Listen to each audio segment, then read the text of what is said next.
नमस्कार. Ration card धारकांसाठी महत्त्वाची बातमी आहे.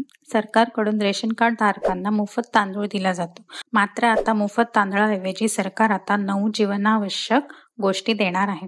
तर त्यामध्ये कोणत्या वस्तूंचा समावेश असणार आहे, हे जर का तुम्हाला जाणून घ्यायचं असेल तर व्हिडिओला शेवटपर्यंत पहा आणि चॅनलला सबस्क्राईब करायला विसरू नका.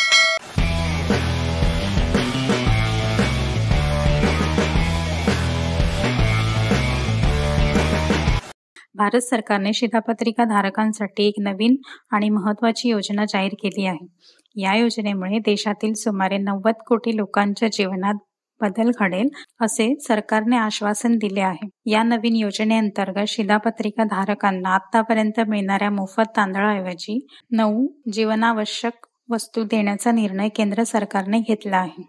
लोकांचे स्वास्थ्य आणि त्यांचे जीवनमान सुधारण्यासाठी केंद्र शासनाचा हा एक प्रयत्न आहे. या योजनेअंतर्गत तांदळाऐवजी गहू, डाळी, हरभरा, साखर, मीठ, मोहरीचे तेल, मैदा, सोयाबीन आणि मसाले अशा 9 वस्तू देण्यात येणार आहेत.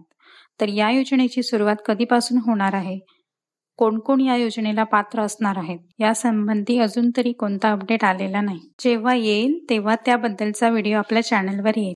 माहिती आवडल्यास लाईक करा, शेअर करा, जेणेकरून ही माहिती इतरांपर्यंत पोहोचेल आणि चॅनलला सबस्क्राईब करायला विसरू नका.